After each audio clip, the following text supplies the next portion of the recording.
Hello there, Seraphim17 once again. This is my Neon White All Aces video walkthrough. It's been played on the PC version of the game, and it will feature commentary throughout. All of the unessential moments will be removed. There will be none of the interactions, the story, the plot moments, the cutscenes, the dialogue, or the gift giving or gift acquiring that is spread throughout the story of this game. And I would recommend that if you've heard of this, or if you've seen this, or if this looks like something that's up your alley, that you should absolutely pick it up. Because it's definitely one of the best games I've played this year. It's very different, it's got a great sense of style, and I had pretty much the most fun with this than I had any game all year thus far, and that's including Elden Ring. But here we go with Pummel. This is the first stage of the game. We have sequences of about 10 levels in chunks, and it does that several times, and then there are boss sequences where they have about 3 levels, and then the final one culminates in a boss fight, and that happens about 2 or 3 times. And all in all, I think there's about 100 levels. I don't know off the top of my head, guys, but you get graded based on how well you do, all the way from bronze to silver to gold to the final ace medal, and it unlocks various things when you do acquire it. And the thing here is, you might look at this and you might think that you have to be really, really fast for you to get shit done. And of course speed is going to help you, but this game is less about speed and it's more about the puzzle and the path. And as much as I could say, you know, you'll only enjoy this if you're a speedrunner, it's not true, guys. Because the finding the shortcuts and the correct method to save time, that is the game. And that's where all the time's going to come off. It doesn't necessarily need you to be the best movement player, to be the best jumper or the best like wall runner or any of the mechanics that you see in the game. What it demands on you is to think cleverer than the player before you, to put yourself into a situation where you understand the game a little bit more than perhaps you did when you first started playing. And that is the true path to these more competitive times.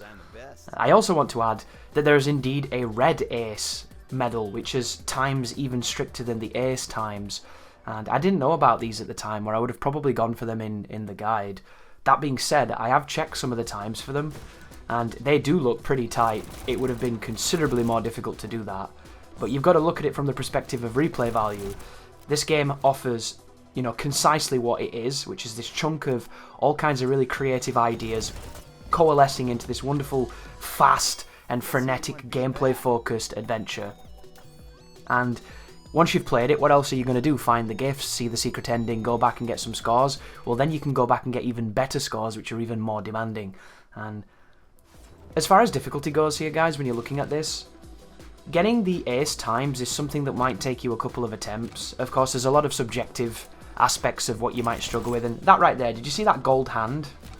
What happens on a level, if you've played the level more than once, you'll get times, you'll get graded, and it will unlock the ability to see shortcuts coming up, where the developers are trying to help you to think about how to break up the level to be a little quicker. And just then, if you see one of those gold hands, it's the game's way of hinting you that there might be a better way of doing a certain angle on whatever it is you're trying to attempt. As we move into Purify here, Purify is my favourite weapon in the game.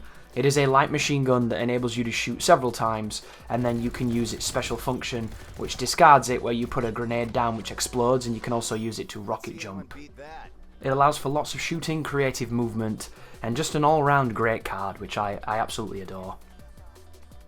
It's such a strange game, this as well. As much as I'm going to be recommending it you from the gameplay perspective, it's also worth noting that the other parts of this game are vastly different to what you're watching right here. Each level is punctuated by these different characters and these different bits of exposition about essentially the corruption of heaven and the bureaucracy that's happening there, and the absence of God, which are pretty lofty terms and ideas that they're throwing around, but they're doing so in a way that I think is quite creative and quite interesting. Another thing worth mentioning is for purely on the guide perspective here. My mentality for doing this, guys, was I tried to get the first clear of each of the ace times, and if I got an ace time but I messed something up as far as my strategy went, I would maybe retry it to do it again. But it was not my intention to retry until I got really, really competitive times. I just wanted to beat the score so I could show you a pretty quick way of of getting to a successful, you know, all aces run through the game. I don't know the achievement list for the game. I don't know if you have to even do this. What I do know is that there doesn't seem to be any kind of conventional difficulties, seemingly. So the best way for me to bring something interesting here is to do these times and help people with some of the shortcuts. Also give them some ideas to hit these paths and unlock these insight levels and move on through the game. And it's not too bad to do this. There's about 5 levels in the game that I struggled with. One of them I struggled the most because I just couldn't figure out how it wanted me to do it in time. And then the shortcut I ended up going almost the complete opposite way through the map. Other than that level, most of these will be anywhere between 1 attempt to maybe 5 attempts. And while you're doing it, you're going to be enjoying your time because it's going to be a lot of fun. And when you start the game, you don't really know what the cards do. You don't know the difference between, you know, how you can swap the cards, you can discard the cards, and how this relationship between holding cards and dropping cards and using cards all kind of comes together. You don't really understand the concepts of the enemies and what's going on. You don't really understand too much, but the game is a great teacher, and it gives you just enough of a challenge and just enough demand so that you're constantly getting into a much better place as far as understanding of the systems. And then by the end of the game, they're asking you to put it all together in a really satisfying and cohesive fashion. And it's one of the strongest aspects, I think, of Neon White, the fact that it starts off so modestly as we get to the end of the first chapter there.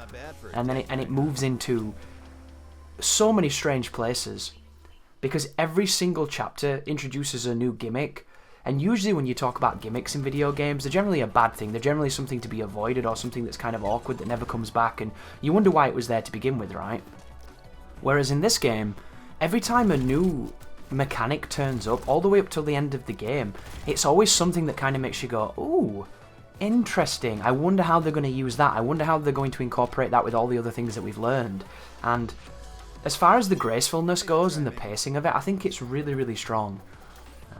There are a couple of things I like more than other things, and there's one particular stage involving the rocket launcher card, which I think is a little bit longer than it should have been, but that's just a preference thing, I believe.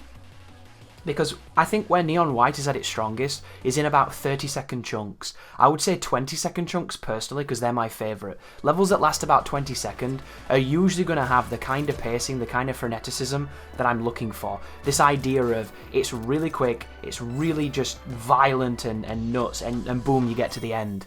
And you can take your time and go slower and see the more intricacies of the level and the design, but fundamentally, once you get that line, once you get that path, you'll shave off some time, you'll be going in there super quickly, and it just becomes a completely different game at that point. Whereas when it goes beyond 30 seconds and it gets into like the minute mark, I feel like the levels do feel a little bit more exhausting. And of course, it's nothing that can't be done, and it still is really fun, but it definitely gives you more to remember, it gives you more nuance, and it becomes kind of at that point of when you fail then, I think it becomes a little bit more intimidating on the restarts, because when you know a level's going to take 15 seconds, you can just retry, can't you? It's only 15 seconds. But when you have to do a minute again, there can definitely be that part of your brain that wants to disengage, and I know I definitely feel that because I'm a sprinter, I'm not a marathon runner, so for me, that's a huge deal. But even in this game, I found that I enjoyed the mechanics so much that even the longer ones I didn't mind too much. And towards the end of the game, when you get the book teleportation device, the final card, I felt that those levels, although they were longer, they were some of the most fun levels and the levels that became the most natural to my way of thinking.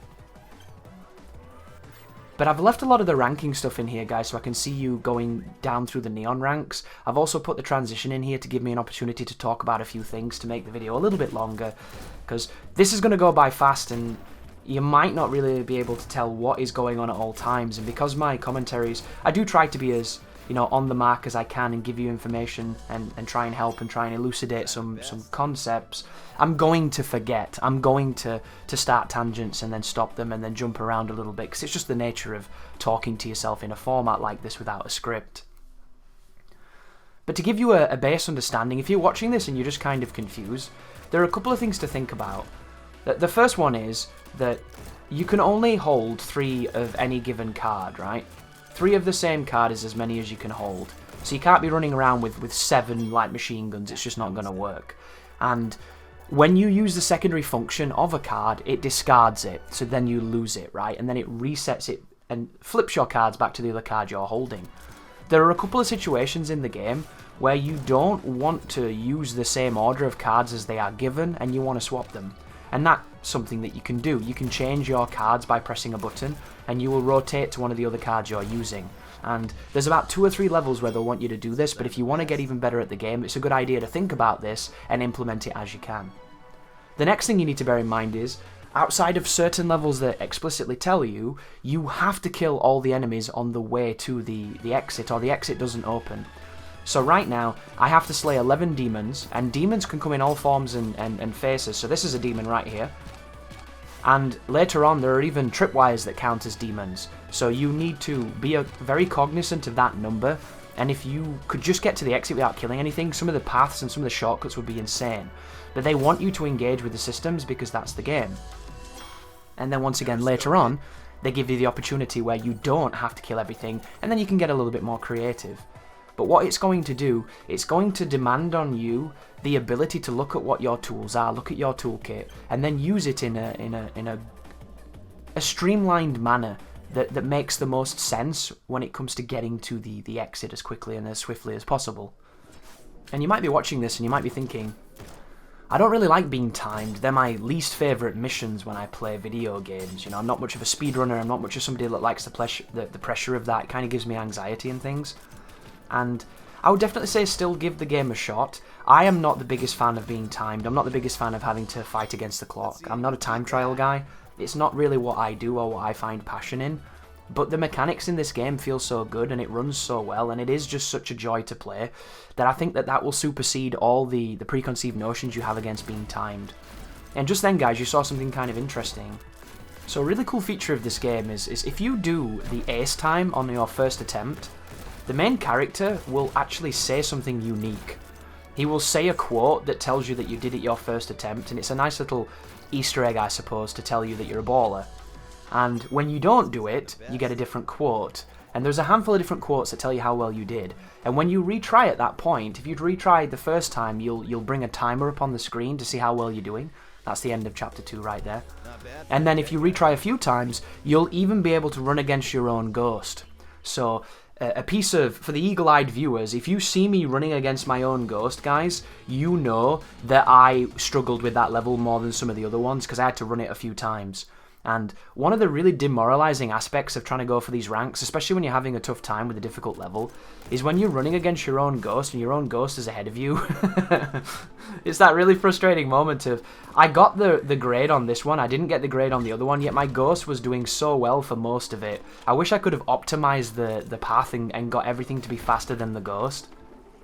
On the flip side, if you can see your ghost of your previous time, if your previous time is a very close score, you know that you've done it because you're in front of it.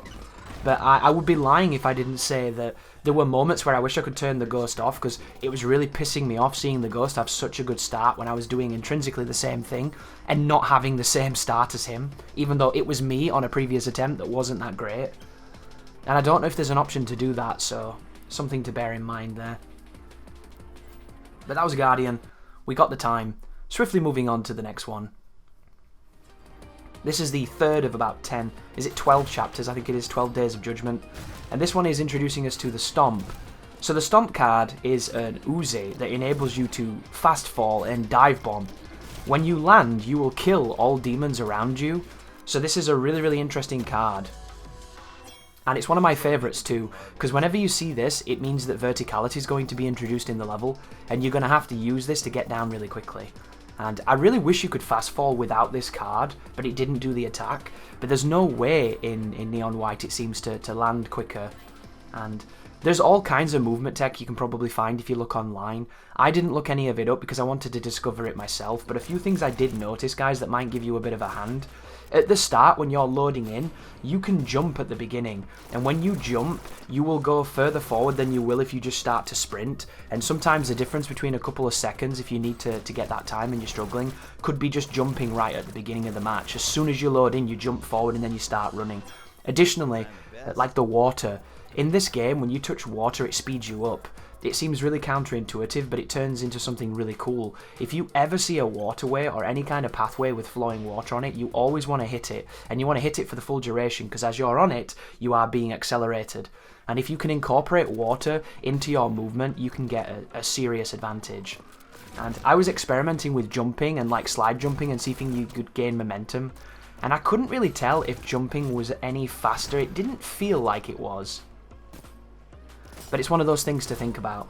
And then we have the Godspeed card here, which is a rifle that is very accurate and very strong, and it gives you a boost forward. It is a forward dash. It is a really good card, especially in combination with other cards, because the boost itself does damage to the demons. So if you ever see a scenario where there's a bunch of demons that are lined up, that's where that card comes alive. And if you ever see these kind of red barriers that are being put up now, if they're on the ground, you either need the grenade launcher. I say grenade launcher. You need the grenade from the LMG, or you need the stomp to break them. Or you can just, if they're on a wall, you can go through them with the blue card and just boost straight through them. You can also fire the grenade from the LMG as well. There are a few ways to break the walls. And something worth noting when you're struggling with a time or you're trying to push or really get a competitive one, sometimes those walls don't even need to be broken. Sometimes there's a path around them that is the better path. And you're not going to see the best scores every single time here, guys, but I did do my best to get a good one and get the medal and see what I could do with it. And you will hopefully be able to add some of my strategies to some of your strategies and come up with an even better time. And who knows, maybe you'll get one of those red aces. Hey, Red, did you see that? But how the progression works is, you need a certain amount of rank before you can unlock the next stages. Every time you do a stage, you get anywhere between, I think it's 1 and 4 insight, and that insight will help you rank up. This is cool here as well. The red barrels, if you shoot them when you're close to them, they don't hurt you, they just give you a boost. And you want to use them as often as you can. So if you ever see barrels, it is an opportunity for you either to kill enemies in bulk or use it to bounce somewhere and take all that momentum that you gain from the force to go somewhere else. And it feels really cool and it's fun to do. Which you don't often hear me talk about fun. So for a nice little bit of irony here, guys, I got a comment the other day on my Dishonored 2 walkthrough from about 6 years ago now, I think it was. And it was somebody complaining that I kept saying that the game was really good. And if you've been with my channel for a decent amount of time, or if you listened to me commentate on a video such as this, I'm not usually the guy that receives comments saying that you calling the game really good is kind of annoying. I'm usually the guy that says you talk too much, you complain too much, you're too negative, things like that. So it was really nice to see the other side of the spectrum here and still be getting told off by a complete stranger that wanted to use my guide, appreciated my guide, but did not necessarily appreciate the format in which I set it up. Which is always funny to me. At the end of the day, I make these videos for the idea of helping people, and if they annoy people, what can I do, I can't change who I am, and I can't really change my style because it's what makes me me. And if you don't like it, I guess you have to watch something else, but hopefully it helps you in the long run. In spite of you not really liking the noisy English guy that talks too nice about the game. But look at this level, guys. Look how cool this is. Like, can you remember the last time you had this much verticality in a game where you were doing something this engaging, this demanding, this mechanical, and this actually skillful? How amazing did that look? And again, I'm annoying that guy. I'm sorry, guy. If you're here again, why did you come back? I thought I annoyed you. But that, to me, watching that level back, guys, is every reason why I want to play this game and why I want you to play this game. Because we don't see that in shooters. We don't see that in many games. We don't see this. And it's not a new concept. They're not reinventing anything. They're just doing something in a very creative fashion with pre-existing ideas. And that's what everything generally is.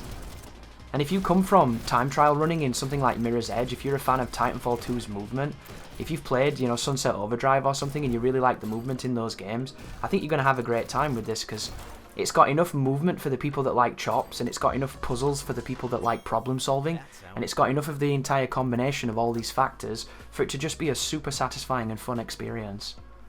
And if you're interested in seeing my blind playthrough of the game, it's over on my Twitch channel.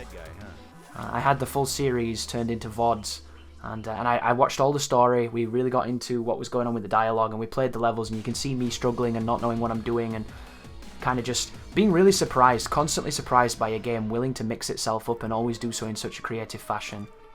But now we get to a vastly different landscape here. You can see the skyscape looking really dark and ominous, and the music's changed. This is the transition right here. You can see my ghost as well, so this is a trickier one.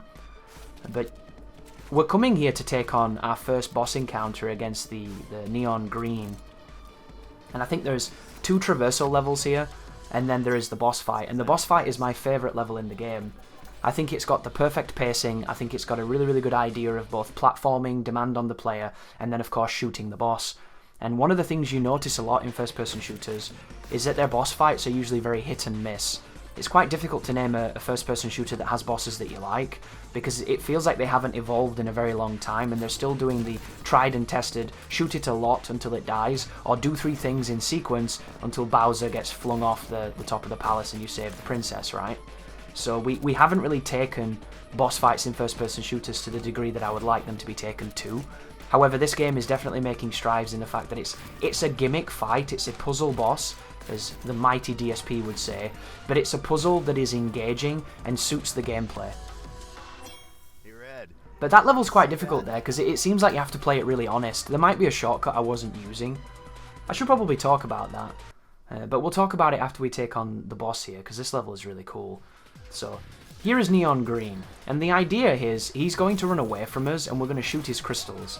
When you shoot his crystals, his shield goes down and you can shoot him, but I didn't know this at the time. I didn't know you could do this quicker than I'm doing it. Obviously, you can do all these quicker than I'm doing it, but I'm not the best player in the world. But knowledge goes a long way in Neon White, so every time you break his crystals, his shield goes down and you can shoot him. I thought this was the only time you could shoot him. I thought it was very formulaic like that, but it's not. If you watch closely when you break the crystal here... Oh, I wasn't looking, that was my bad. Watch it here. His shield's down. And he does that when he's running away. He doesn't have to freeze like this to be vulnerable, so you can catch him off guard and finish him before you even get to the finale of the clock tower here. And it's something to think about if you want to go for a more competitive time, and it's something you're going to need to know when you take on Green again. Because you fight this boss 2 more times, and the second time is my least favourite level in the game. And it's interesting, isn't it, how we can have this. The first encounter I absolutely adore because it feels very structured, very fun, very fair. And I got this one on one of my first attempts because it's just a good level, right? It's not too demanding. Whereas the second one is objectively more skillful, objectively more technical, objectively more heavy on mechanics, but I don't enjoy it as much. I think it kind of leans a bit too far into the idea of you really, really learning the path, learning the level, and grinding the boss. And I like to be able to kill bosses by just reacting. But there he goes, we take him out, we get the medal, that's all that matters. Good old Green gets to sink. I get to talk now about the idea of shortcuts, and I want to cover this because you might be watching this, you might be an experienced player watching this and wondering, how come he didn't do this or how come he didn't do that? Seems a bit odd. I didn't want to use the shortcuts. It sounds really strange, doesn't it? It sounds like I'm an addict confessing something. Well, it's nothing that vice-laden. It's just there's a stubbornness in my pride when it comes to playing things. I like to figure things out myself. I like to bang my head against it and see where I can get. And I have to admit, all the instances of this game where I got really frustrated were when I was trying to figure out a way and I couldn't, or I couldn't get like a cohesive way of doing it. And then in the end, I looked at where the shortcut was, and just that piece of information, almost in the next 2 to 3 attempts, I would get the run. And I think there's a lesson there to be learned. There's a lesson about being stubborn and wasting your own time. And it's entirely up to you whether or not you want to do that. There's nothing wrong with using the shortcuts. They exist to help you out. I don't look at them as cheating. I don't look at them as like, you know, subverting the expectations of the game. The developers put them in there because they want you to think about different things. And if you need a little bit of a hint, that's literally what video games are all about. Sometimes we need a little bit of help. And you'll notice in this run, guys, a lot of the runs will try to be my way of doing it, combinations of my skill, my techniques, and my methods, and every so often you will see me use whatever the shortcut was. Because there are times, guys, when you're playing and you don't see the matrix, you don't see the cheeky shortcut they want you to do or they want you to think about, and you get to the end, you feel like you've done really quick and you're absolutely killing it. Like right now with the fireball, you're just destroying everything, you're having a really good time, you feel like it's super fast, and then you get a silver. And when you get a silver, when you feel like you were really fast, that's when you know you're not looking at the game correctly. And you want to look at it as an environmental puzzle. There are just moments where when you scan your surroundings, you're not seeing the game for what it really is. And once you start seeing it, you start shaving off massive amounts of time. And it really does mix up your approach and mix up your results. But this enemy here is an enemy that fires out projectiles all around it, but if you're jumping, it can't hurt you. And there's a handy little shortcut going over the top there, but I had to slow down to grab the fireball, which definitely could be refined. And this is an interesting one, because you can boost up to this guy up on the top right there, and then you can boost into the exit. And if you look at the time here, we get 18 seconds, 0.84, and I think it wants you to do like 22, something like that. I think the time here is pretty good in the grand scheme of things, but if you look at the red ace time, I think you've got to do this in under 13 seconds or something nuts, so there's definitely some refinements to be done. But yeah, look, 28 seconds for the ace, that's 10 seconds faster. 10 seconds is a huge amount of time in this game. So you feel really good for getting that, but then when you see the best developer time, which is what those red aces are, you realise there's way more to this maze that you need to figure out. And it's really encouraging too, because it's inspiring. This is interesting too, when you fireball boost on that floor, you slide on it. And I didn't even realise that. This is only my second playthrough as well, guys. There's plenty left to learn, plenty left to refine, plenty more improvements to be made. But it's just really nice that in 2022, we have a game that we get to play that features gameplay and isn't just controversial for all the wrong reasons, you know? And I didn't think I was going to like this game because there's no gun. You know, you're picking these cards up, these cards have guns on them, but because it's so stylized and it wants to focus on the movement and visibility and the clarity of the levels, they haven't modeled a hand or a weapon. And I'm kind of a weirdo like that. If I don't see a weapon in a shooter, I don't want to play. You know, the gun porn is a very important aspect of all games for me. I want the guns to look good, I want them to sound good, I want them to have good animations, and when I don't have a gun, I feel like I'm playing some kind of weird, you know, Tunnel B1 kind of thing. And I don't know about that. My brain kind of feels a disconnect. But as soon as I started playing this, I realised it wasn't about that. This is not about shooting, this game, really. There's shooting in it, and if you've got good aim, you will be, you know, on your way to killing the demons a bit quicker sometimes. But a lot of the shooting opportunities can be completely avoided by just hitting something different. You know, using a card, using a technique that you're not thinking about, like the fireball shotgun. Really powerful shotgun, comes with a decent amount of ammunition when you get a few of them. And then when you discard it, you get this kind of parabolic arc of a boost. So it's very similar to the blue card, but instead of being directly forward, you go up, and then you come down in an arc. And you can use it to kill enemies, because it does kill people if you touch them. I think it even gives you invincibility when you use those moves as well. Some moves do give you invincibility. You might be watching if you've got no intentions of ever playing this, and you're just enjoying it vicariously. You might have noticed, can you die? You know, do you have to dodge damage? And at the bottom left, there are 3 heart pieces, and every time you get hit, you lose a piece of HP. This is a really fun one. I love this level. This is one of my favourites, if it's what I think it is. And it's, yeah, it is. Look how cool that was. Do you see what I mean when I say that the 10-second ones, the short ones, are so awesome? They look like poetry. They really do. It's just the words coming alive and just dancing in your brain. There's so many cool moments in this game, and every person that you watch play, it's going to do something slightly different, and that's another reason why it's probably going to be inherently watchable. And then when you see things like the speedrunners, I bet the speedrunners are going to do crazy things to this game. You know, the people that really break it down, really grind it? You can bet that this is going to be showing up at some speedrun events, and it's going to look so vastly different to what you're watching here. And that's the awesome depth of the game, isn't it? Really, really cool. But going back to the topic of damage, you can take 3 damage and then you die, and then it does make you reset. You can also get HP back. There are cards that give you life. And additionally, when enemies shoot bullets, you can actually damage the bullets. I didn't do it myself because I was too busy trying to just get to the goal. But you can cut the bullets with your katana, and you might even be able to shoot them.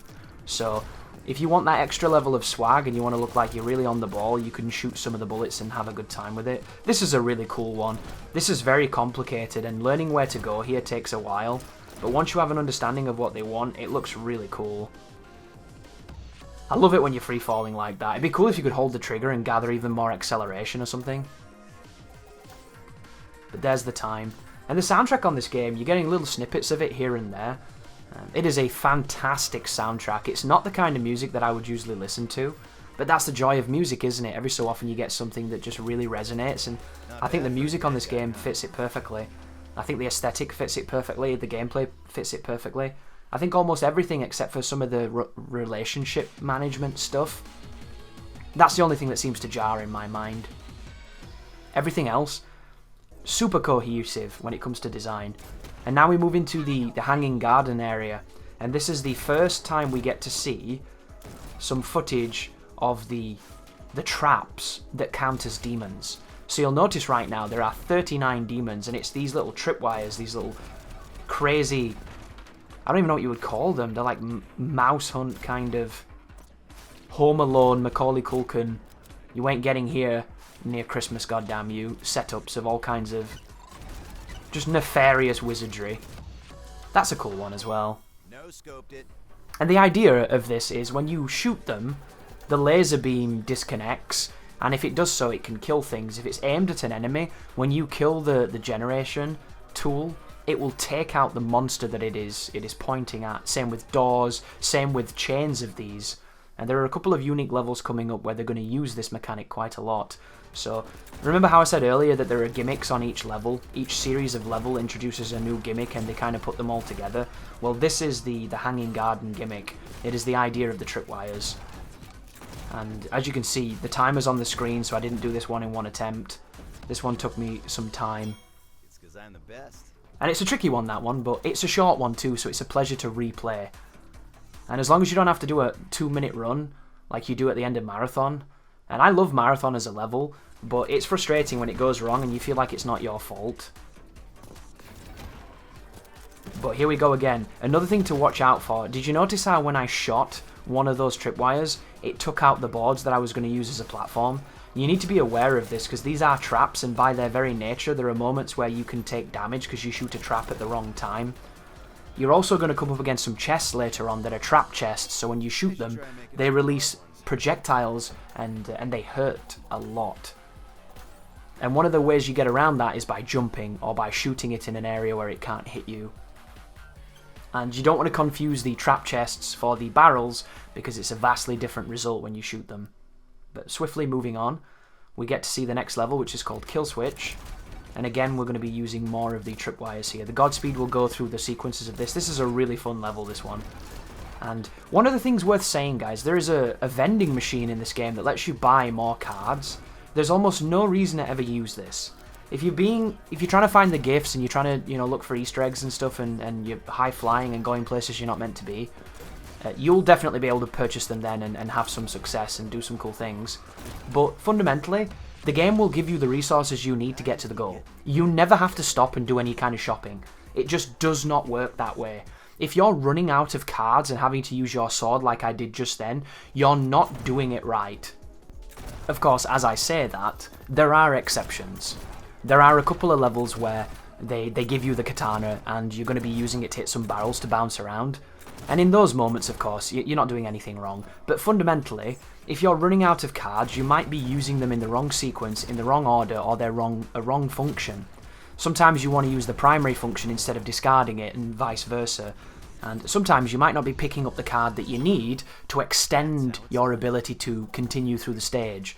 The amount of times picking up an ammo card or picking up an extra weapon will help you out and enable you to continue moving forward, and you'll avoid those moments where you're awkwardly stuck slashing somebody with the katana. But this is interesting here. We have these lotus pads. The demon is actually the center of it. You can shoot it too and it will disappear, but if you hit the launch pad, you will kill the demon that's generating it. And there's a little bit of subversion, which I really like on this. Do you notice how it has this green highlight kind of telling you where to go? Well, believe it or not, the green highlight is not always the best angle to hit those launch pads on. And I did not think of this for the longest time, truth be told. I thought if you hit the other pads, you'd get slowed down. I thought that would be a punishment. But it turns out, if you want to get some of the better paths, you have to use the different angles. So just by knowing that, you now have an advantage which will help you on all of these launchpad stages. And this launchpad stage here, I think that this is the hardest stage in the game. So I could not figure out for the life of me how to do this. I was really struggling, and then I did that there. Jumping across on the side like that was the tool to victory for me, and it took me ages, this one, guys. It took me like 20 minutes. All the other ones I got stuck on might have took maybe 5 minutes, 2 minutes, sometimes maybe 10. This one took multiple like bouts of 10 minutes and being annoyed. And it doesn't look like much, but that's the one I struggled with the most. And I couldn't get my head around it. I couldn't. And then I figured it out, and it did feel pretty damn good. But here comes Prepare, another level where you're going to see the ghost and you're going to see that I got a gold previously, so we didn't get this one too quickly. Took a couple attempts. But again, the launch pads, you do not have to jump on the green one, and you do not have to jump on the pads. You can completely skip them if you want to. You can just shoot them if need be. And it's all about the creativity of figuring out what they want or what you think they want and then doing it. There's a wonderful aspect in Neon White where the first few attempts are generally going to be research, they're going to be, you know, scientific. And then afterwards, once you've figured out the science, it's time to do the experiment, you know, it's time to work on the execution, it's time to get the result that you're looking for. You just need to reinforce that method. And here's another example, see this? Just completely skip going through that wall by hitting the other side. It seems so simple when you see me do it.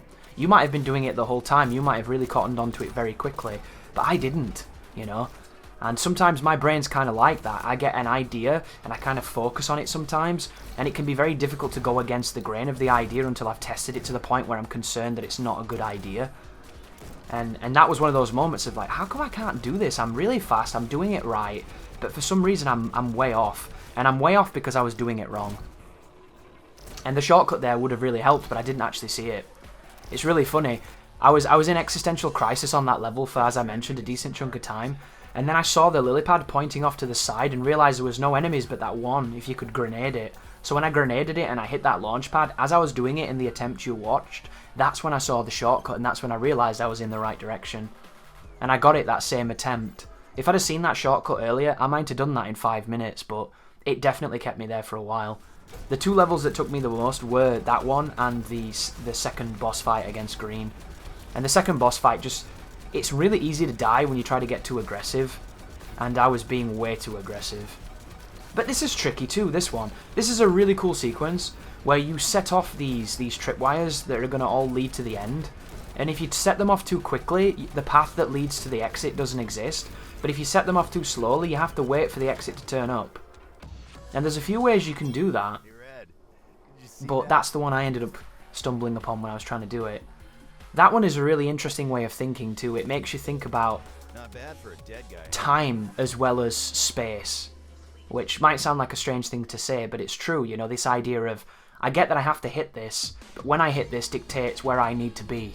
And there's not too much of that in this game. But if they make DLC, or if they make a sequel, you can bet your ass this is going to get a lot more complicated. And I'm kind of two ways around this. The first part of me that likes a challenge and likes to discover new things thinks that that sounds really cool. But the other part of me that really likes the elegance of the shorter levels in Neon White would prefer them to keep them streamlined and then every so often create new ideas and every so often, you know, do slightly longer ones. I think the reason Marathon works at the end of the game is because it's the only level in the game where you have to run for about 2 minutes. And 2 minutes in this game feels like an eternity, especially when you get some weird interaction where you grapple hook and you don't bounce up the edge, so you hit the wall and you can't jump and you fall and you failed. I think that's a really frustrating aspect of that particular function. But this is a really cool level as well. I like this one a ton, and every time I watch this back, I consider using the grenade there to bounce over the wall instead of going up the stairs. And I'm almost certain if you were to watch people do this really quickly, I bet that they don't fuck with the stairs at all. I bet they just bounce all the way over it. But I haven't watched them, and I don't know. Not my first try, too. And it might promote the question of, why wouldn't you watch that kind of stuff? You know, some people do that. Some people watch other people's guides before they make guides themselves. Some people check what the speedrunners do and, you know, check the best strategies so that they've got really, really cool things to do and make sure that it's guaranteed and it's very clean. And personally, if you do it that way, fair play to you. I feel kind of guilty doing that. I once got accused, and I say accused lightly, it was a very light accusation from a friend of mine, a very good friend of mine by the name of Godfather Dictator. You might know him, right? He once asked me where I got a strategy from in Resident Evil 4 because it was a strategy that he'd used for many years and he was very comfortable with. And it was a strategy that I saw on YouTube on a video, on like a Spanish video, that for all I know could have been ripped off from him. And I told him that I remember many years ago I saw this video, I thought it was really cool, I didn't realise you could do it, and I just kind of tried to do it, fucked it up a bit, and then finally figured it out. And at that time, I think he thought that I'd seen his video and I was just stealing tech without giving him credit, which people do that a lot, and it's kind of dirty, and if you get called out, dude, and you have stolen tech, just be honest. Just say that you saw something. Don't be that guy that's like, oh, I did it before you were born. Like, nobody likes that guy. It's such a bad perspective to be in. Oh, by the way, the domes here are demons, so you have to go through them. I don't know if there's another way of dealing with those domes. There might be a really clever way of doing it, and you can get a super good time. But I came up with this, where I'm going to do some wall jumping here and completely skip that final sequence. And it looks kind of good, but it's kind of slow. But the idea of watching someone else's walkthrough before you do a walkthrough, I think is kind of a bad idea. Because you're going to subconsciously imitate the strategies that you've seen, imitate the cool things you didn't know about, and maybe they came up with something really unique to them that's really awesome, and then you did it, and it makes it seem like the most interesting part of what you did was what someone else came up to. You know, they came up with it, it wasn't you. And of course, there's always coincidence. You know, there's only so many ways you can approach a problem in a game. You're going to have similar strategies to somebody else. But when you come up with something really unique and you're really thinking outside of the box, to see somebody simply steal it it's probably the most frustrating thing you can do. And if I'd have watched videos for this, I would have seen people doing crazy shit. Because I've seen a couple on stream after I made this.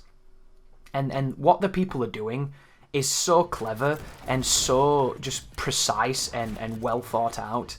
And here's the trap chests, by the way.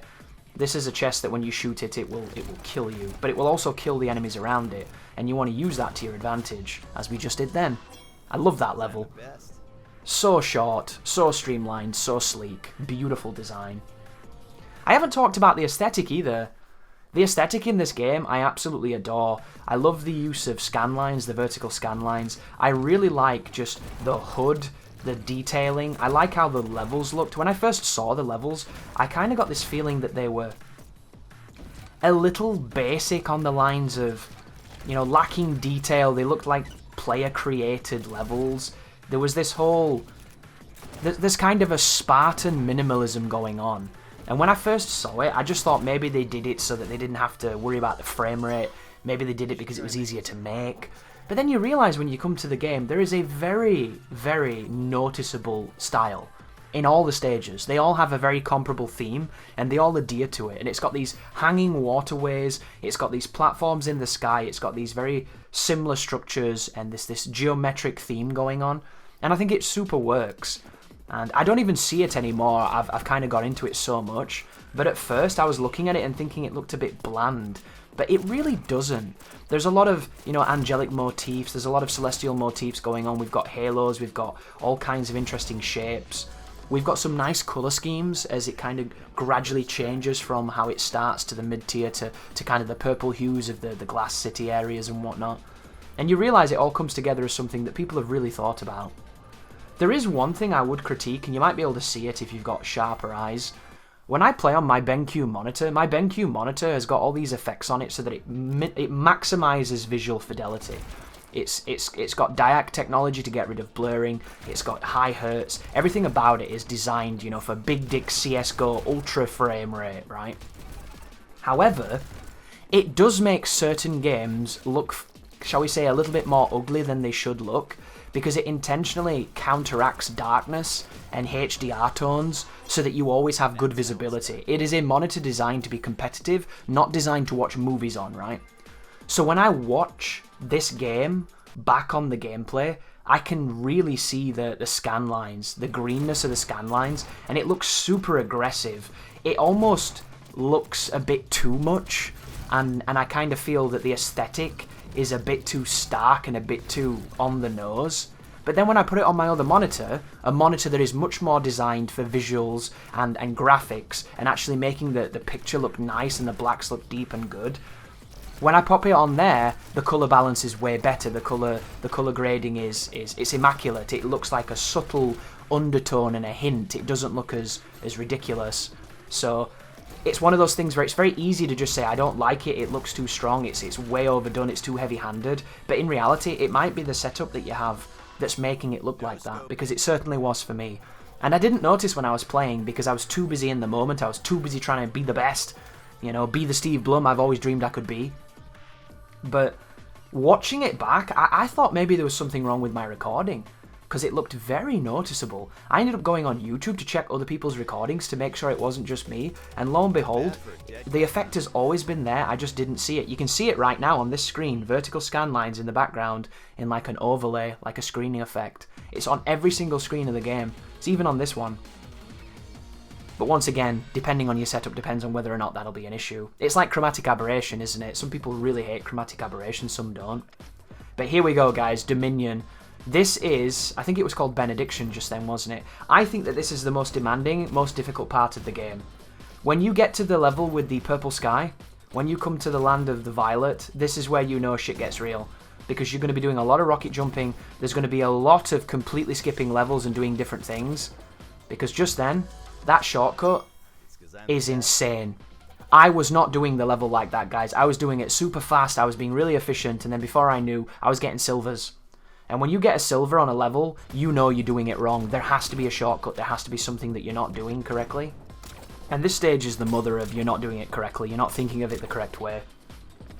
There's a lot of demanding tech here, and there are a lot of moments where you might think that you've got the path, that you've got the area you need, but you probably don't. I nearly missed that then.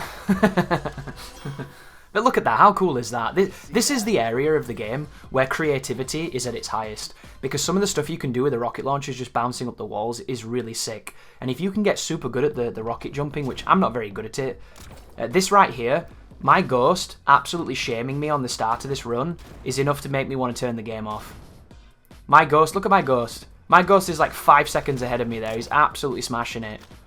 And this is a difficult level, this. I had a lot of trouble figuring out how to do this one. And I didn't even do it in a cool way when I finally did it. I kind of did it in this weird ham-fisted way. I was on this for about 10 minutes, this one. It was easily the most difficult one to grab. Just because if you do it the conventional manner, you have to either be near perfect or just an absolute savant. But if you go up the shortcut like that, up the roof like I just climbed, it will definitely lead to success. And there was only one level in this entire area that I didn't want to mess up on, and I managed to get it first attempt. Because on my stream, I was on that level for so long, I didn't want to be on it again. And I know that sounds kind of petty and small, you know, and you've only done it at level twice, but it leaves that lingering taste in your mouth and you don't want to play it. And it wasn't because I didn't think I didn't have the ability to get in there and get it done. It's just because I didn't want to be on that wall climb again and messing it up so late. But to get it first attempt is really validating, because it tells you that your struggle was worth it, and oh, that was unfortunate, we missed the bubble, missed the demon there.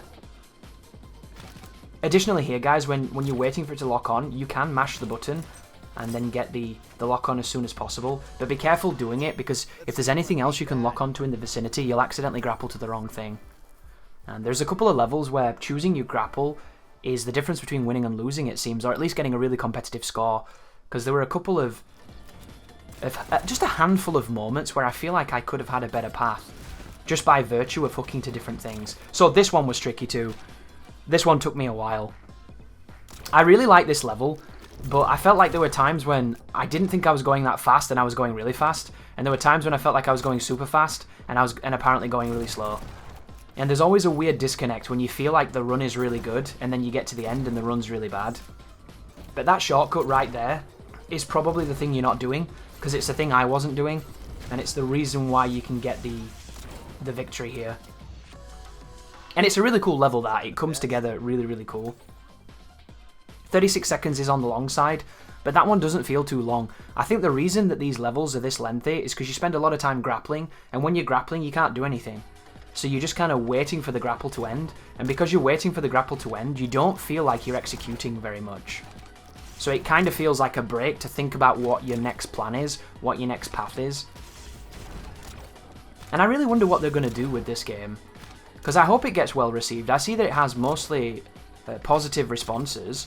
I think it's very positive on Steam, and everybody I know that's played it thinks it's great. And you'll have to tell me in the comments, guys, did you not like it? Is there something about the game that's just not for you? Was it the weird story? Was it the aesthetic or something? Is it the fact that there's a time and you don't like being timed? Because there's bound to be somebody out there that's not into it, because there always is. Like, if it's not your genre and you don't play first-person games, or you don't play platformers, and you don't play, you know, shit like that, I suppose you could easily say that you're not going near it, but I think a lot of people will be surprised with this, because I know I was. And there's just something about playing something that's out of your comfort zone, that's this well designed, and it's this interesting for its entire duration. Like, if you're someone who hasn't played this, guys, and you're watching this with no interest in ever touching this game, you have to tell me how you felt about the variety of the project. You know, all the levels coming together, all the different ideas, how the visuals are changing, how the cards are changing, how the demand on what you're doing is changing. Like, do you see when you fire on the card and it gradually changes colour to tell you that you're lowering its ammunition? I think that's a really good touch. I love little touches like that, artistic touches. They give you a ton of rockets here as well. I wonder if you could have rocket boosted against the water to gone even faster there. I didn't think to do things like that because I'm not one of those people that did the gauntlet in Titanfall 2 in like 6 seconds. But 43 seconds, an ocean of time compared to some of those earlier levels as we move forward now into the next one. Another tricky one here. And once again, guys, remember how I mentioned that if you shoot the barrels, you will get an explosive jump from them? Well, now when you have Dominion, if you use the grapple hook, you will hook into the barrel and then it will boost you up. So whenever you see barrels when you're grappling, they're essentially hook to me and you can fly. That's the whole motif that we're going for here. Same with the boosting into them. Anything you touch the barrels with will proceed to launch you.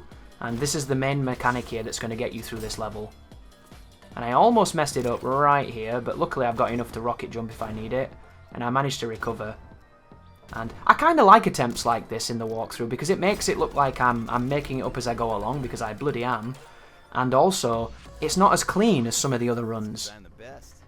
And I think that quote just there from Steve Blum explains why. That was a one attempt, you know? And I think sometimes having that in a walkthrough can be that bridge that some of the lesser experienced, less confident players need to enjoy the videos.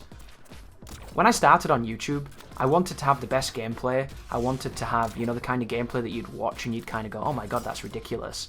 And I hope I can play like that too. I'm going to use these videos to do that. That's what I thought I could do. I thought I could bring an extra dimension to it and hopefully help people and get them elevated quickly.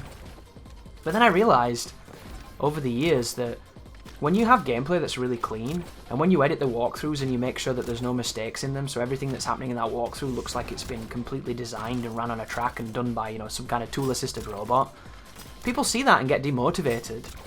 And I'd never expected that. That was one of the aspects of YouTube I never understood. And well, then I never expected people would call me a cheater, you know, because they couldn't do what I was doing in the videos. I never expected people to doubt strategies because they couldn't do what I was doing in the videos. I guess I underestimated what the human species is like in every walk of life, because this is not a new concept. There will always be people that see something that's beyond their comprehension, and instead of going, that's cool, they go, well, that's a lie, that's false, that's fake, he didn't do that, this guy's an asshole, he's a con man. Like, there's always going to be that weird response, isn't there? Because some people, I don't know if they feel threatened, I don't really know what that is.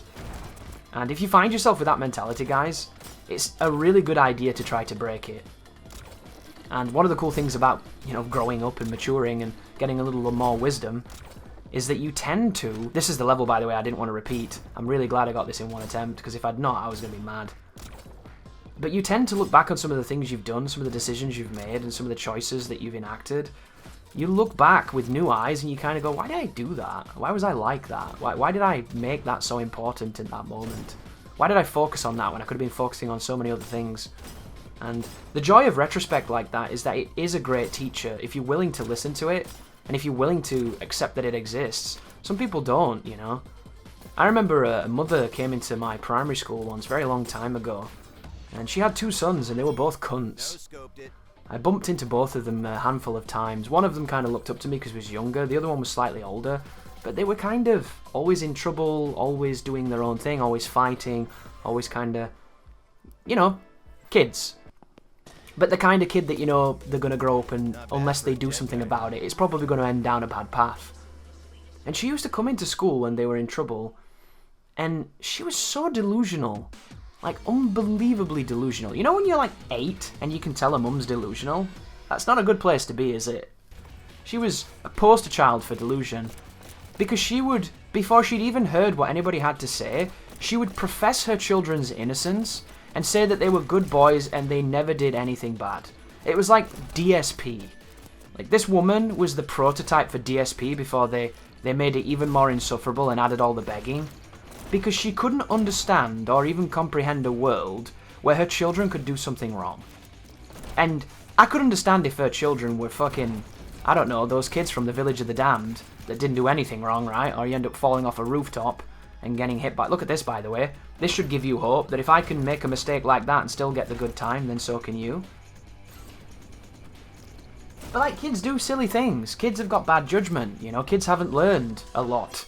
That's why they're kids. They get away with that because when you're young, you're learning all the time. But if you're a shithole, and you're constantly in trouble for being a shithole, you can't then become a cherub, can you? You can't be a cherub in the minds of your parents, because I think every parent here who's listening to this, you know when your kid's being a shithole. You know that your kid has the capacity to be a shithole. You created that child and brought it into the world. You've seen it at its best, you've seen it at its worst, you've seen it covered in shit, you've seen everything, right? There's no secrets there. And if you're willing to lie to yourself, I don't know, to cushion your ego or something, I don't really know the origins of it, I guess I've never analysed it. But I just don't get where the benefit there is. It's an odd thing, isn't it? Parenting is difficult, there's no manual, you know. I am not a parent, I should not be talking about this topic. I play video games and talk about dicks on YouTube, you know, it's kind of where my specialty lies. But I just find it so fascinating, this idea of the infallible child, and it does exist everywhere, doesn't it? Hey, Red, did you see But there we go. One step further through this very challenging stage. This is a super long stage as well, because all the levels are lengthy. But right now, gaming is in an interesting place, guys. What would you like to see on like games for me to cover? Is there anything that's come out that you thought I should have covered that I didn't? And if you say Resident Evil 7 or 8, I just know that we will never be friends and I'll never ever listen to anything you've ever said or ever say in the future. Because those games suck dick, I don't like them. It's that simple. I'm happy that you like them, but I don't, you know? And there's this funny thing that happens on YouTube where I'm not allowed to have my opinion because everybody else's opinion is better than mine. Which if you think that, that's awesome, but fuck off. This is a cool one too. I love it when you get lots of Godspeeds. When you get tons of Godspeeds, you want to use them. The problem is, you don't usually get that many Godspeeds to use. But there was the ace. There was the insight. Getting one step closer towards being number one. Because there's a couple of projects that I've got made, guys, that I'm going to be sharing. And I don't like this level. I don't like any level that involves falling. Falling like this to hit these weird things with a floaty jump in this game is one of my least favourite parts. That just then. Everything after this is fine. That falling intro really annoyed me. And that's my only criticism I have of Neon White. I do not like how floaty the jump is. The movement has obviously been meticulously designed around. I still dislike the floaty jump. It doesn't feel right. It feels way too floaty to me. But that's it. Everything else I adore. Which is rare, isn't it? You're so used to me being like, this game sucks. This is shit, that shit, fuck him, fuck her. But I'm just being like, yeah, pretty good. But I do have some projects that I've made that you're going to be seeing. See that? I've definitely been kind of bummed out by Elden Ring because I'd really like to cover it and I simply can't because From Software seem to be completely oblivious to the fact that they've never made a game run well once. And it really irritates me that I want to play this game and I simply can't because of their incompetence. So it puts you in that awkward position of there's been a few games recently that I wanted to cover that I've not been able to cover because of reasons that are beyond my control. The first one was Shadow Warrior 3. I really wanted to do Shadow Warrior 3 and then the game had soft locks. And I ended up getting soft locked pressing a lever midway through the game, so I haven't even beat that game. It's been out months. Luckily, they went in and patched it and I think it's all working now, so when I do go back it's going to be a functioning game and it's going to be in a much better state. And I think that Flying Hog, I think it is, they get big props for that because they've gone in, they've made their game better, and when I do touch it, it's going to be a lot of fun. Another one is House of the Dead remake that ended up turning up. Somebody ported the House of the Dead, they ported it and updated the visuals, and the PC port is so dog shit that sometimes when you launch it, it doesn't even launch, it just crashes. There's times when you get like an infinite loading screen, there's times when nothing is even remotely close to working, and they're selling this fucking thing for full price, and it is practically obsolete. It is so half-assed, so bad, so busted, And I ended up streaming it and managing to get it running, which was the first time I managed to get it running, and then the 30 times I've tried to play it afterwards, I've never been able to even get in the fucking game, because it's just in a shit state. And I don't believe that there's any good excuse for this. I don't think there is, you know. It's absolutely disgusting. Games should not be released in this state. It's just a half-assed cash grab, and it's really frustrating because House of the Dead is an amazing game and I'd love to play it. I'd love to get a 1cc of that game. I've never done that. But I can't even play the damn thing, you know? And then there's a lot of things I can play that run absolutely fine. I just don't want to because they're uninspired and boring. So it's that really, really strange place of... I've got plenty to play, and I've got stuff existing that I'm playing, but there's nothing that's really grabbing my attention or jumping out at me. And the next one that I'm really excited for is a game called Metal Hellsinger, which I've been playing the demo for, and it's really, really cool. But unfortunately right now we're in the midst of a very hot English summer, so the temperature in my office is ungodly. I've had to wait all week just to do this commentary because sitting in here in like 45-degree temperatures with high humidity, yeah, not something that I'm really looking forward to doing as much as I want to get this video out because I really like this project and I hope you like it too, and I hope I bring Neon White into your life because if you've not played this, you totally should. But it's just one of those things, isn't it? You never get what you want in life. Sometimes I think it's one of the reasons why we're so interesting as people. That was a bit of a mistake right there, but I managed to salvage it, so that's not too bad. And once again, guys, it just goes to show you don't have to have the cleanest runs to get the scores. You just have to have a general idea of what you're doing, where you're going, and you want to do it. And every time you make a mistake, you're one step closer to doing it, and you're one step sharper, so it'll come in no time. And there we go. Look at it, nearly a whole minute, and it was still enough to get the score, thankfully. And that was first try, too, so it just goes to show why it was so shaky and so awful. But again, back to what I was saying, you know, the idea of showing gameplay that isn't the best gameplay can sometimes really help a person attach to it and kind of empathize with it, especially if they're not very confident in their ability, which, as I previously stated, it's kind of an alien concept to me. It's just not how my brain worked. Oh, be careful here, guys. These traps are set up intentionally, so when you break them, another trap will hit you if you stood in the line of the trap. It's a pretty clever way of reusing traps, and I really like this level too. It's got some cool stuff going on. Not the easiest though, because it's very, very easy to die to the traps. I died a whole bunch of times. So be very careful with your fireball here, but it will be enough to get you through. And watch this, this is so cool. I love moments like that.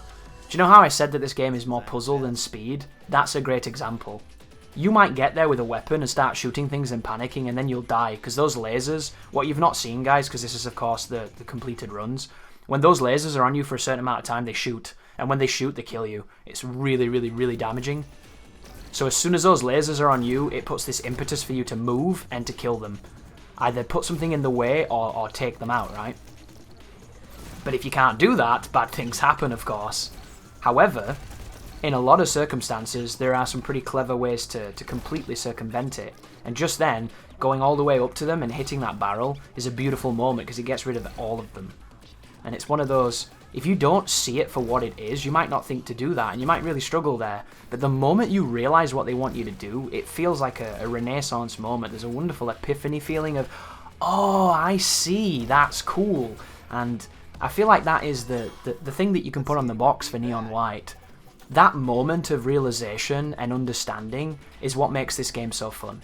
And if you've been watching this and listening to the commentary and saying, Chris, I don't really get what the big fuss is about, I think it's because you need to have that moment. And here we have another one of the dungeons. I think this is the final mission of this chapter, and then the next mission is the boss chapter. I like this level a lot. This is a really cool one. It's got such a good flow.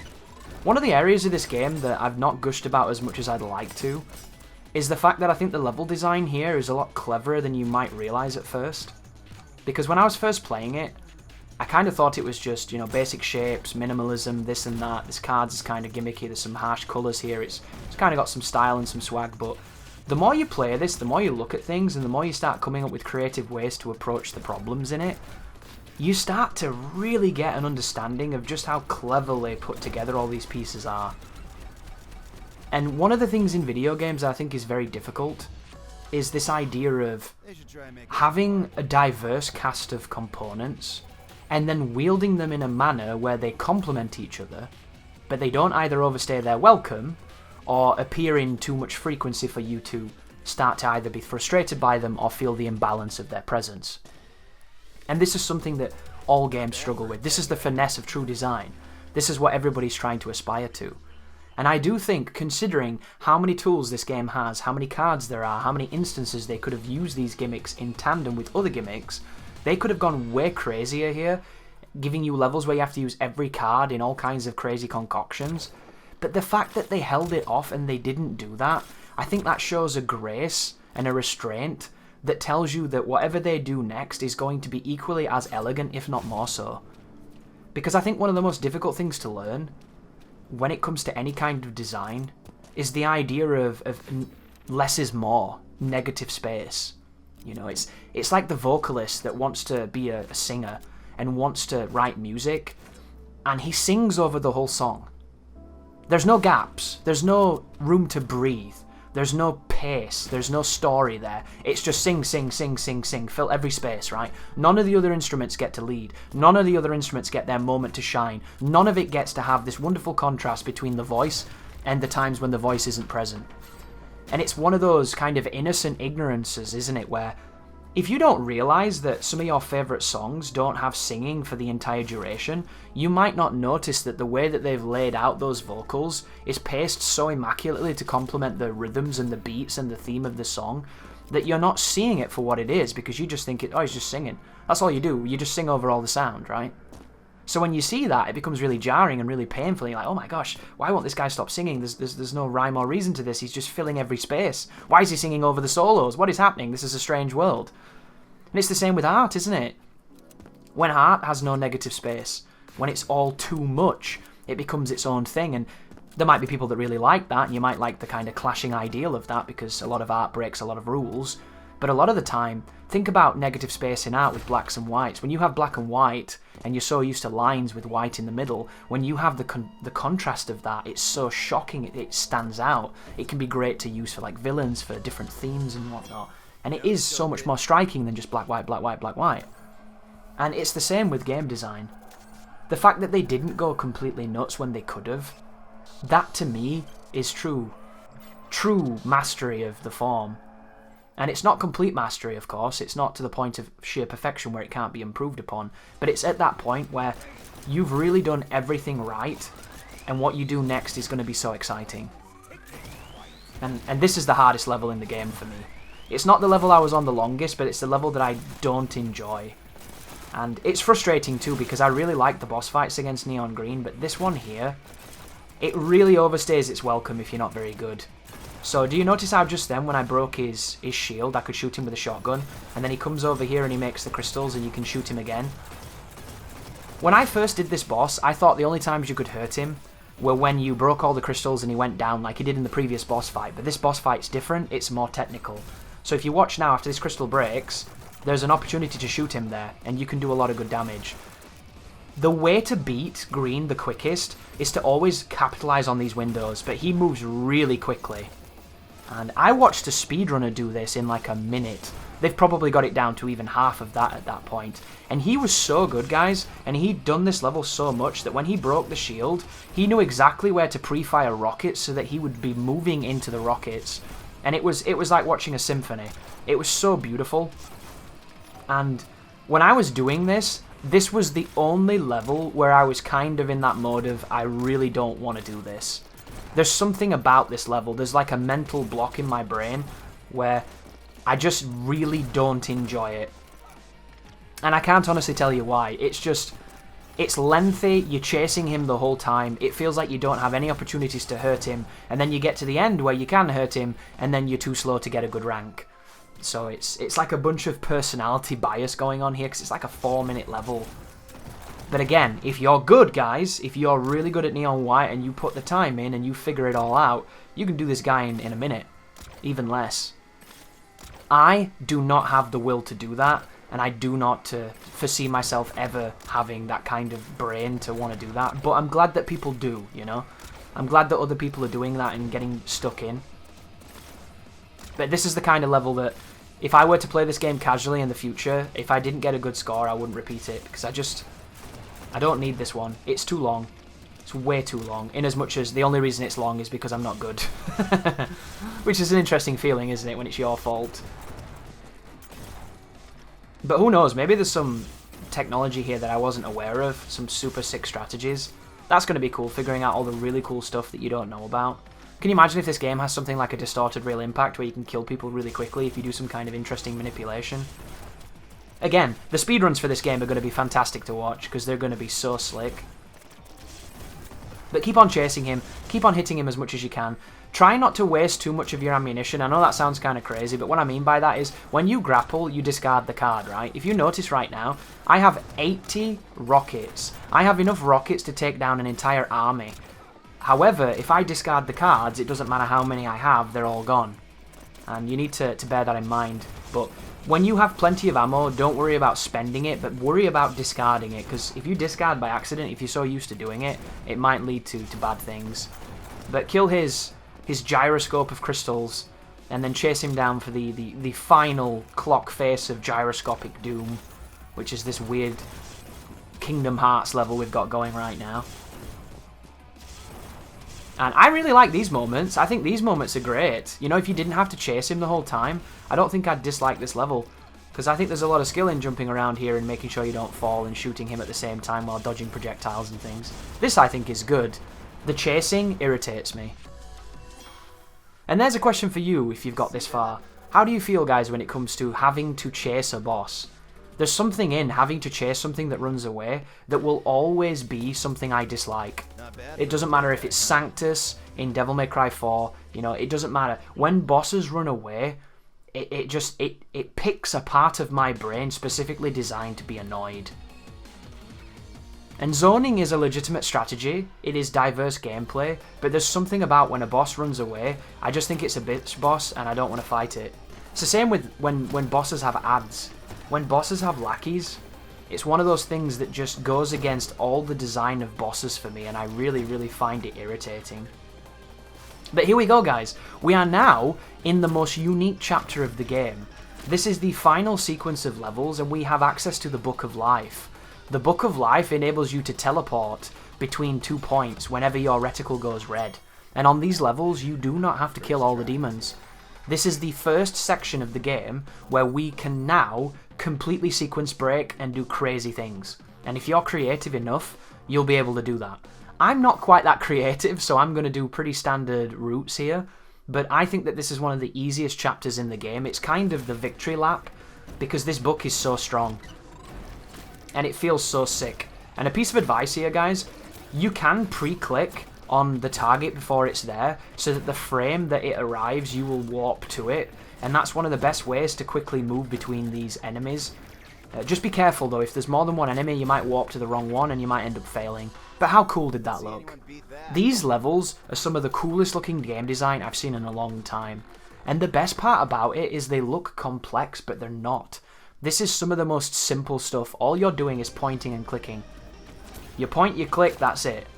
As long as you know where the enemies are, you'll be fine. That's interesting. I wonder if I would have been able to hook to that demon at the centre of the lotus pad. That might have been faster than what I did just then. But there's a couple of tricky moments in these levels where you have to swap weapons and use a different effect before you discard them.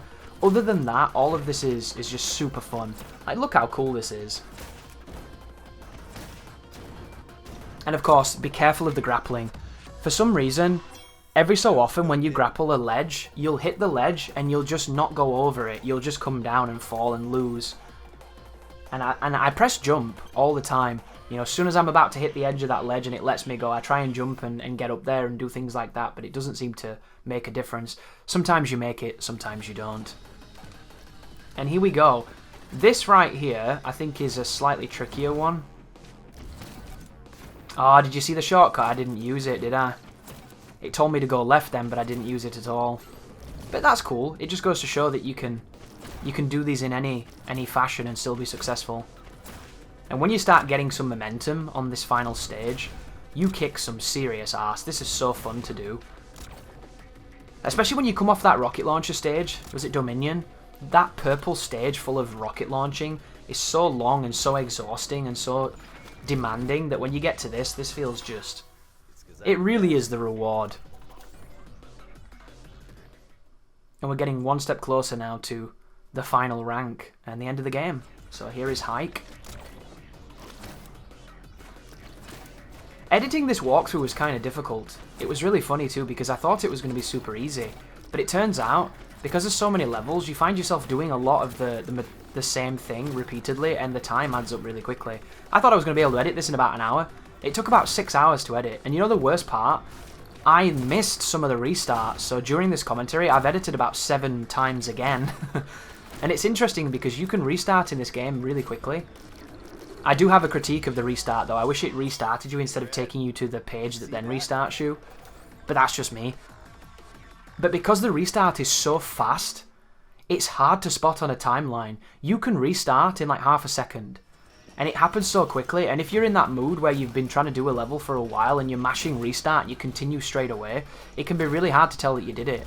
So the amount of times where I've left in a quick cheeky restart at the start because I messed up a jump or I didn't get the start I wanted was quite high.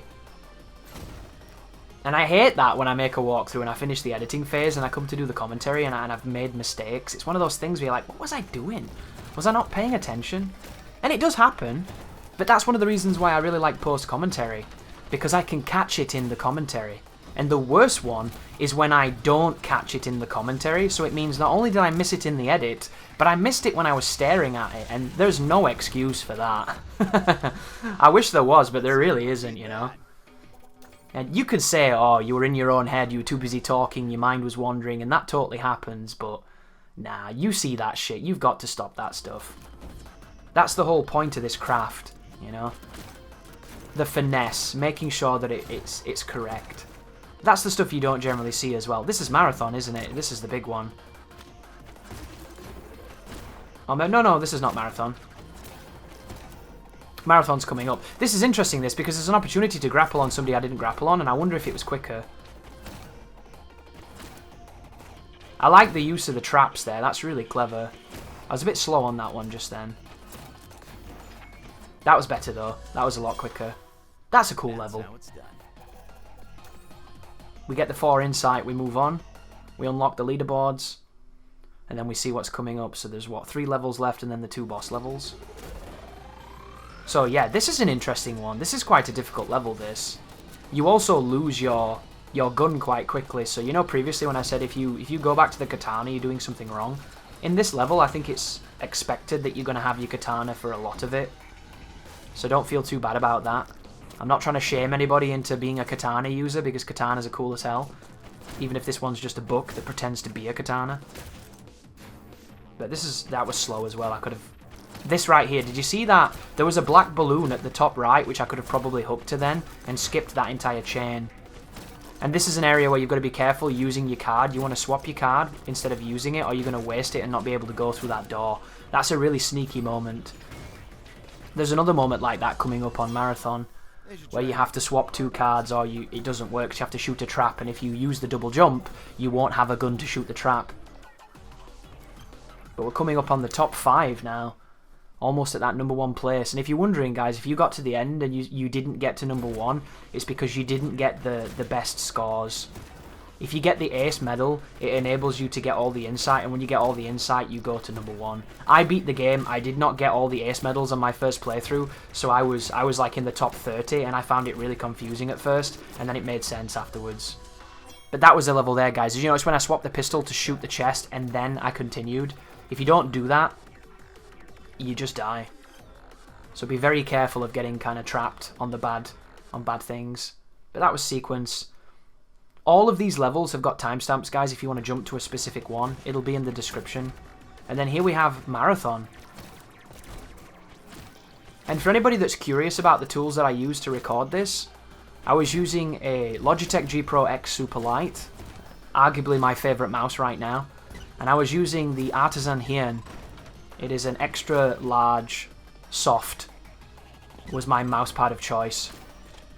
And I don't think you need that equipment to do well in this game. I'm not a person who believes you need any kind of equipment to do well. I just think that equipment can make a difference. And I like to put that out there for the people that are curious when it comes to mice and mouse pads. Because I myself am curious about that as well. I've got super into it for whatever reason. And sometimes it's nice to let people know if they're curious.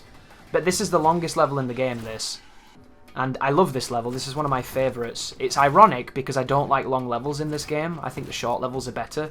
But I think that this here is the ultimate combination of a lot of the skills you've been learning throughout the game. There's just one part of it that I think is kind of wonky. Because twice I've grappled a ledge and I got fucked for it. And I don't know why. But this is just... It is so quick. It's so snappy. There's so much happening. It is so much fun. Really cool stage. But this is where things get awkward. Not that one. It's this one coming up. Not this one. Not this one. This one. For some reason, that one right there, and maybe this one right here, sometimes you do that, you just hit them and you fall down. Same with this one here. It almost happened just then. You have to be right on the edge of that or you'll get fucked. And I didn't use the little man here, which I should have used. That would have been slightly faster if I'd not been trying to get to the goal quickly. But that level is awesome. And that was a first attempt as well, because of the quote that good old Blum just said. And if you look at the time that you have to get here, I think I did it by a decent margin. But again, the red ace is way faster. So that was what? 14 seconds faster? Or something. You've got to be even swifter, I think. Those red times are serious business. And here we go, episode 12, Hand of God. So Hand of God has two stages. It has a stage where you chase red, which is this one, and then you have the final boss fight against green, which is probably the easiest boss fight against green. It's a little bit long, and it's kind of trial and error at first, but it's quite consistent, and I don't have any moments of like awkwardness in it. It all kind of flows, and I like it a lot. It'd be interesting to see what the really good players do on the world record times and things, because I don't know if you can kind of shorten it that much. But if anybody can, it's going to be those players, because those players come up with some seriously interesting stuff, and it's a pleasure to watch. And I hope you've enjoyed this, guys. I had a ton of fun making this walkthrough. It was a really, really cool project, and it'd be super awesome if I can share this with some people that have not seen it. It'd be super awesome if it blows up and I become the next big dick YouTuber, but I think we can all agree that probably won't happen. But be careful here. Every so often there are moments where you can get caught out. That glass stairway that we just went across, those kind of levitating steps, they all can be shot in different orders depending on which one you favour. She shoots the one that you are moving towards, so you want to kind of bait her to shoot and then jump on a different one. If you jump too soon, she'll shoot the one you're jumping towards and you'll just fall. It's the only difficult part of this level. This part coming up here is another cool puzzle moment where you're like, what am I supposed to do? And then the reality is just go straight forward. Go straight forward, you're good, and then hit that barrel. And there you go. How cool was that? Super cool level. And this is one of the rare levels that doesn't end with the traditional goal. It ends with this big glowing like Colosseum door. And then we move on to the finale, guys.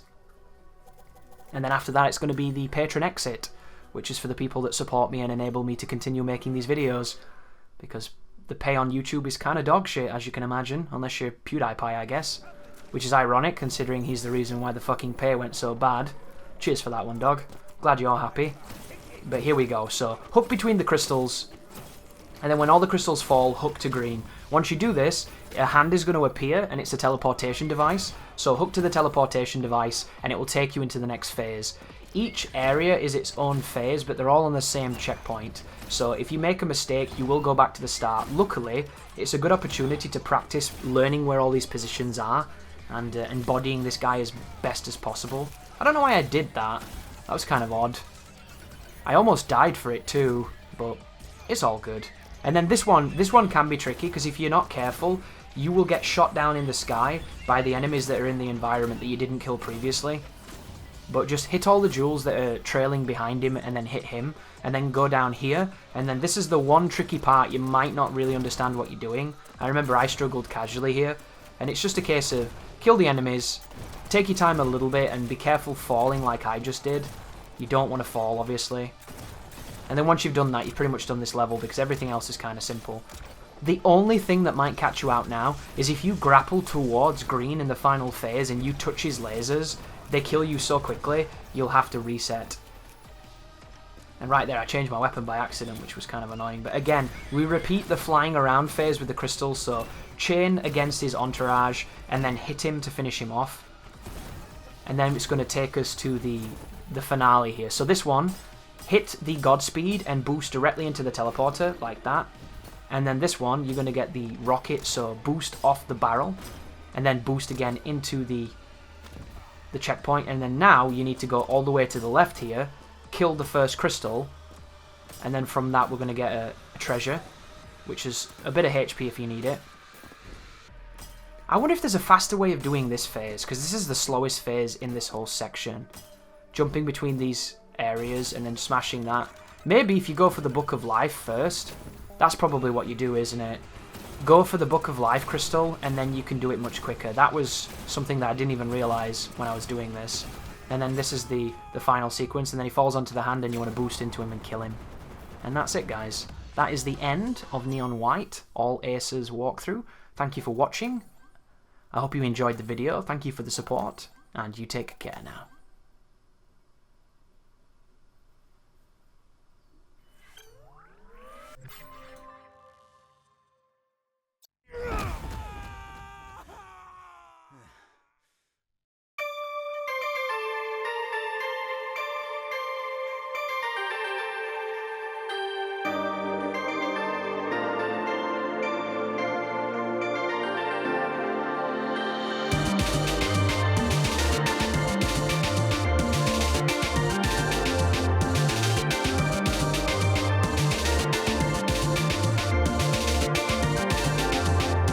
Not bad for a dead guy, huh?